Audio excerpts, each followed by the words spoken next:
కోరాహు కుమారుడే రాశారు. కోరాహు భక్తుడైనప్పటికీ, దేవుని యొక్క భయభక్తులు కలిగి ఉన్నప్పటికీ తన జీవితంలో చాలా భయంకరమైన కొన్ని క్రియలు ఉన్నాయి. ఆ క్రియలు బట్టి దేవుడు కోరాహును భ్రష్టు మనిషికి అప్పగించేశాడు. దేవునికి స్తోత్రం. తర్వాత తన కుమారులు, అంటే కుమారులు కాదు, మనవలు.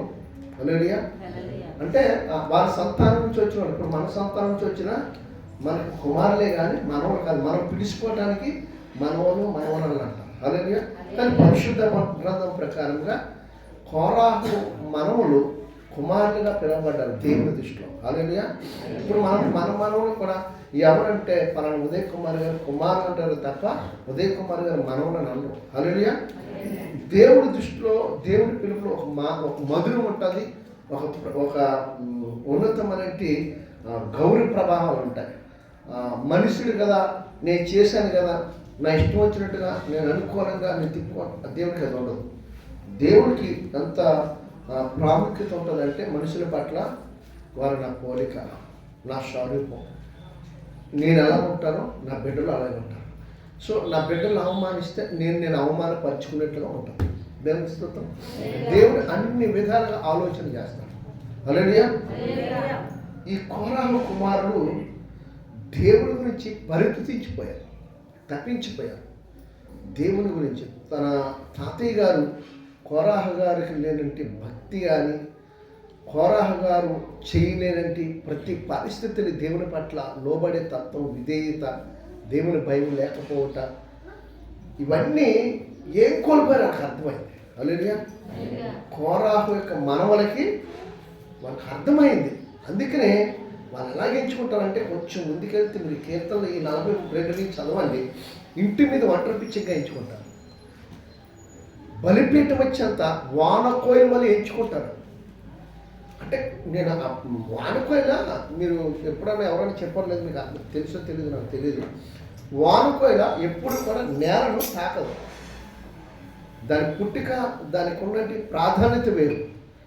ఎప్పుడూ చెట్ల మీద ఉంటుంది, నేల మీదకి వచ్చి ఇలా అనుకుని చుట్టూ ఉంటుంది, కానీ అలా వెళ్ళిపోతుంది. అసలు నేలను తాకదు, దానికి లేదు. అది ఎక్కడ ఎక్కువ నివాసం చేస్తుందంటే దేవుని బలిపీఠాల దగ్గర నివాసం చేస్తుంది. హల్లెలూయా. అసలు నేల అనేది దాని మీద అది అడుగు పెట్టదు వానకోయిల. అలాగా ఈ కోరాహు కుమారులు ఎంచుకున్నారంటే, దుప్పు నీటి వాగుల కొరకు ఆశపడుచున్నట్లుగా దేవా నీ కొరకు నా ప్రాణము, దేవునికి స్తోత్రం, నా ప్రాణము దేవుని కొరకు తృష్ణగొనుచున్నది, జీవము కలిగిన దేవుని కొరకు తృష్ణగొనుచున్నది. దేవుని సన్నిధికి నేను ఎప్పుడు వచ్చేదునా అని ఆయన సన్నిధిని నేను ఎప్పుడు కనబడుదును. హల్లెలూయా. ఆశ అండి. అప్పటి వరకు తన తాతగారు కావచ్చు, లేదా తన తండ్రి గారు కావచ్చు, కోరాహు గారి విషయంలో అప్పటి వరకు దేవుడి యొక్క విలువలు వారికి తెలియకపోవచ్చు, కానీ తెలుసుకునేటప్పటికి మానవాళికి భయం పుట్టింది. పరుగున దేవుని సన్నిధికి వచ్చేవారికి ఎప్పుడు నేను కనపడతాను, తెల్ల అంతా అనుకునేవారికి నేను అందరికంటే ముందు ఉండాలి దేవుని సన్నిధి. టైం కాదు, మొదటి నేనే మందిరంలో కనపడాలి. ఏ విషయం అది పరిచర్య, మందిరంలో కూర్చొని మోకరించి ఆరాధించుట, ప్రార్థించుట, ఏ విషయంలో పునరుద్ధాన దినం వస్తే, వారి యొక్క సభాత దినం వస్తే, విశ్రాంతి దినం వస్తే మొట్టమొదటి మేమే కనబడాలి. అది ప్రార్థన చేయటమా, లేకపోతే మందిరంలో అన్నీ చక్క పెట్టడమా, లేకపోతే ఉపకరణాలు శుద్ధి చేయటమా, లేకపోతే వాయిద్యాల విషయంలో ప్రతి విషయంలో మేమే ముందుండాలనుకునేవారు. దేవుని స్తోత్రం. ప్రతి విషయంలో అప్పుడే వారి ప్రాణానికి నెమ్మది. అంతవరకు వారికి అది నేను కోల్పోతానని భయంతో బ్రతికేవారట కోరాహు కుమారులు. దేవుడికి ఎక్కడ దూరం అయిపోతారు. వాళ్ళు ఆయన వెతకలేని దినం లేదట. దేవుని వెతకలేని దినము లేదు, క్షణము లేదు. మా తండ్రి గారు కోరాహు గారు చేసిన ప్రతి అపరాధములు, వారు చేసిన దోషాలు మా పిల్లల మీద కానీ లేదా మా మీద కానీ ఏలుబడి చేయకుండా ఉండి నిమిత్తము దేవుని పాదాలు మాకు శరణం. హల్లెలూయా. దేవుని పాదాలు మాకు శరణ్యం అంతే.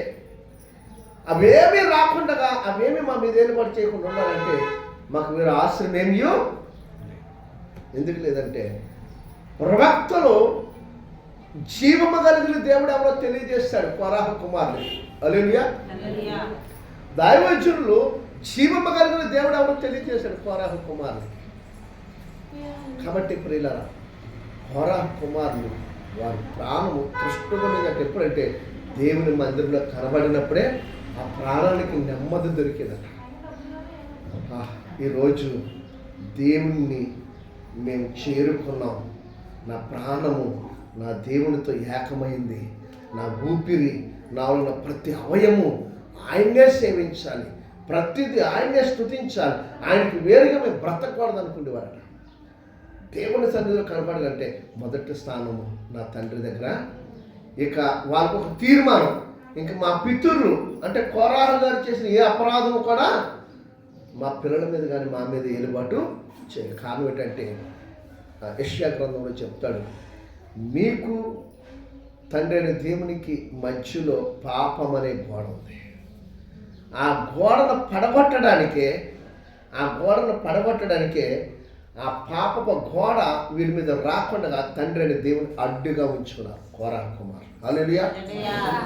తండ్రి అయిన దేవుణ్ణి ఎలా అడ్డుకుంచుకున్నారు? వెళ్ళి ఆయన బలిపీఠం దగ్గర ఉండిపోయారు. రాత్రి అంతా ఇంటి మీద ఒంటరి పిచ్చికి వెళ్ళే రాత్రి అంతా అలా ఎదురు చూసేవారు.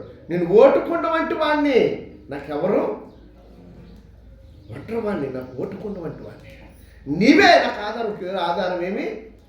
నువ్వు కనికరించకపోతే, నువ్వు దయ చూపించకపోతే, నువ్వు ప్రేమ చూపించకపోతే, నీ కనుదృష్టి నా యొక్క బిడ్డల మీద మా మీద లేకపోతే, మా పితరులు చేసిన దోషములు, మా పితరులు చేసిన అపరాధములు, మా పితరులు చేసినట్టు ప్రతి హేయమని మా మీద మాత్రము శాపముగా రావటానికి వీలేదయా. రాత్రి అంతా ఓటుకుండా వాడిగా ఉండిపోయాడట కోరాహు కుమారుడు. ఒక్కరి కాదండి, వారంతా రాసింది. అందుకే కోరాహు కుమారుడు అన్నాడు, కుమారుడు అనలేదు, కోరాహు కుమారుడు. ఆ పైకి వచ్చి మీకు చదివి చూపిస్తాను చూడండి. 42లో ద్వితీయ స్కంధం ప్రధాన గాయకుని కోరాహు కుమారుడు రచించిన దైవజ్ఞానము. దేవుని సన్నిధిలో వారు ప్రార్థన చేస్తున్నారు. హల్లెలూయా. 42 అధ్యాయం ఆ పెద్ద అక్షరాలుగా చూడండి, దాని కింద రాయబడి. హల్లెలూయా. ఎంత ధ్యానం చేయడానికైనా సరే వాళ్ళు ఎక్కడ ఏమాత్రము కూడా వారి జీవితాల్లో, వారి బ్రతుకుల్లో ఎక్కడ వారికి ఉన్నట్టు సంపూర్ణంగా దేవుని సన్నిధిలో సమర్పించుకోవడానికి వెనకాడలేదు. వారు ఏమైతే కోల్పోయారో వారి తాతగారి ద్వారా, లేదు వారి తండ్రి అని కోరాహు గారి ద్వారా ఏమైతే కోల్పోయారో తిరిగి మరలా ఆ దేవుని సంపాదించుకోవాలని రాత్రి పగలు దేవుని సన్నిధిలో గడిపారు. దేవునికి స్తోత్రం. హల్లెలూయా. వారి ప్రాణానికి నెమ్మది దొరికే వరకు ఈరోజు ఇక పర్వాలేదు, చేసే పని చూపిస్తాను చూడండి. 3వ వచనం చూడండి. నీ దేవుడు ఏమాయనని వారు నిత్యము నాతో అనుచుండగా రాత్రి పగలు నా కన్నీరు నాకు అన్నపానములైన. ఎవరో వచ్చి అంటారు దేవుని గురించి తెలియదు. నీ దేవుడిని రక్షిస్తాడా? ఏది యేసుప్రభు అన్నావు, నీ దేవుడు జీవం కలిగిన దేవుడు అన్నావు, నీ దేవుడు స్వస్థపరుస్తాడన్నావు, నీ దేవుడు బాగు చేస్తాడన్నావు, నీ దేవుడు కనులిస్తాడన్నావు, నీ దేవుడు రోగుల్ని పరిశుద్ధపరిచి స్వస్థపరుస్తాడన్నావు. ఏది నీ దేవుడు ఏం చేయమని? ఇదిగో గుడ్డోని తీసుకొచ్చు. అజ్ఞానులు ఆ మాటల కట్ట కోరాహు కుమారులు కన్నీళ్ళు విడిచి ప్రార్థన చేసేవారు. ఆ కన్నీళ్ళే వారి కన్నపానంలో అయిపోయినాయట.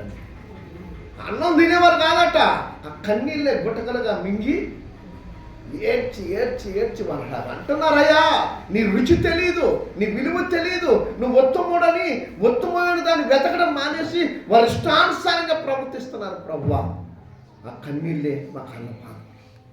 దేవునికి స్తోత్రం. కోరాహు కుమారులు ఎంచుకోవడం విధానాన్ని దేవుడు ఇష్టపడిపోయాడు. కోరాహు కుమారులు కిందకు వచ్చిన తర్వాత ఉండడం చాలా అద్భుతమైన సంగతులు ఇక్కడ నుంచి చాలా బాగుంటుంది. ఇంకొక మాట మీకు చూపిస్తాను చూడండి, అక్కడక్కడ చెప్తాను. 5వ వచనం. నా ప్రాణము నాలో నీ వేళ తొందరపడుచున్నావు, దేవుని యందు నిరీక్షణ ఆయనే నా రక్షణకర్తను నా దేవుడేను చెప్పుకొనుచు ఇంతను నేను ఆయనను స్తుతించెదను. నా దేవ నా ప్రాణం నాలో కృంగినది. 4వ వచనం కూడా మాట చివరిలో అంటాడు, నా ప్రాణము నాలో కరిగిపోవచ్చున్నది. హల్లెలూయా. ప్రియులారా, ఈ మాటలన్నీ కూడా అసలు ప్రాణం ఎవరు తెలుసుకోవాలి ఫస్ట్. మనం నాది ప్రాణం అంటున్నాను కదా, ఈ ప్రాణం ఎవరు? దేవుడే. ప్రాణం ఎక్కడ దాకా ఉంటుందో తెలుసా? ఎక్కడ దాకా ఉంటుందో చెప్తారా? ప్రాణం ఎక్కడ ఉంటుందో తెలుసా? తెలీదా? ఆదికాండం 4వ అధ్యాయం చదవండి. ఏబేలు రక్తము మొరపెట్టిందట. ఏం మొరపెట్టింది? రాయితో కొట్టి చంపేశాడు కదా అన్న కయ్యోను. ఏబేలు చంపేసినప్పుడు ఏం చేసిందట? రక్తము. ఎక్కడుంది ఇప్పుడు ప్రాణం? రక్తములో ఉంటుందండి. ఇంకా మీకు అర్థం కాలేదా? యేసుప్రభు రక్తపు దారులు మొత్తం అయిపోయి చివరి రక్త బొట్టు వరకు ప్రాణం విడిచిపెట్టలేదు తెలుసా? విడిచిపెట్టాడా? రక్తంలోనే ప్రాణం దాగి ఉంటుంది. మనలో రక్తం కారిపోతుంటుంది. ఎవరన్నా ఏదైనా చేసినప్పుడు మనకు తగిలిన దెబ్బలకి లేకపోతే అనస్పడి ఏదైనా తగిలినప్పుడు మన ప్రాణం విలవిల ఆడిపోతుంది. మరలా దాన్ని సరిచేసి డాక్టర్ల ద్వారా వైద్యం చేసిన తర్వాత చేయబడిన తర్వాత చాలా బలహీనమైపోతామండి. పెయిన్ అంటాము, నొప్పి అంటాము, శక్తి లేదంటాం, లేవలేకపోతాం అంటాం. ఇదంతా కారణం తెలుసా? నీలో ఉన్న రక్తంలో దాగి ఉన్న ప్రాణం కొంత నేల ఒరిగిపోతున్నప్పుడు మొర్ర పెడతాదండి దేవుని స్తోత్రం. అందుకే 1 యోహాను సువార్త 2వ అధ్యాయంలో చెప్తాడు, 1, 2, 3 వచనాలు. మనం ఎన్నిసార్లు దేవునికి విరోధంగా లేస్తామో అన్నిసార్లు ఆయన గాయాలు రేపుని వారు ఉంటాము. హల్లెలూయా. మన పాపములకు మాత్రమే కాదు, సర్వలోకమునకు సర్వజనుడి కొరకు నేను శాంతికరమై ఉన్నాను. హల్లెలూయా. కేవలం మన కోసమే కాదట, సర్వలోకములో ఉన్నది సర్వజనుడి కొరకు శాంతికరమై. ఉత్తరవాదాన్ని కింద పుట్టినోట్లో రాయబడి ఉంటుంది, కింద ఉంటుంది లాస్ట్లో 2-3 అక్షరాలు. ఉత్తరవాది అంటే శాంతికరమై. హల్లెలూయా. మనలో ఉన్న ప్రాణాన్ని దేవుడు నీలో ఆయన ఆదికాండంలో చూసినప్పుడు ఆయన నరుని నెలమట్టితో నిర్మించి నాసికారంధ్రములో జీవాత్మను ఊదగా. అప్పుడు దాకా మట్టి ఉంటుంది కదా, మట్టేనా, బొమ్మే కదా.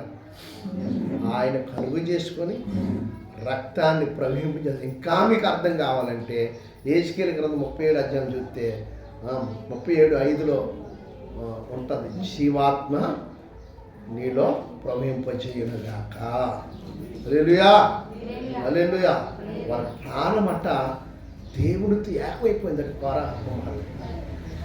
నీవు నన్ను అంగీకరించకపోతే, నీవు నన్ను స్వీకరించకపోతే, నీవు నాకు సహాయకుడిగా ఉండకపోతే, నీవు నీ కుమారుడిగా, నీ కుమార్తెగా, లేకపోతే నీ దాసుడిగా, నీ భక్తుడిగా నువ్వు నన్ను స్వీకరించకపోతే నా ప్రాణం ఏమైపోతుందట? కరిగిపోతుందట, కృంగిపోతుందట. హల్లెలూయా. కోరహు కుమారుడు ఎంత అద్భుతంగా, ఎంత సంతోషముగా దేవుని సన్నిధిలో ఉండడానికి ఇష్టపడ్డా. దేవుని యొక్క మహాకృప మన యందు ఉంచి కోరహు కుమారుల వలె ఒక సమర్పణతో ముందుకు సాగిపోదాం. దేవుని కృప మనందరికీ తోడై నడిపించునుగాక. ఆమేన్. అందరూ లేచి నిలబడదాం.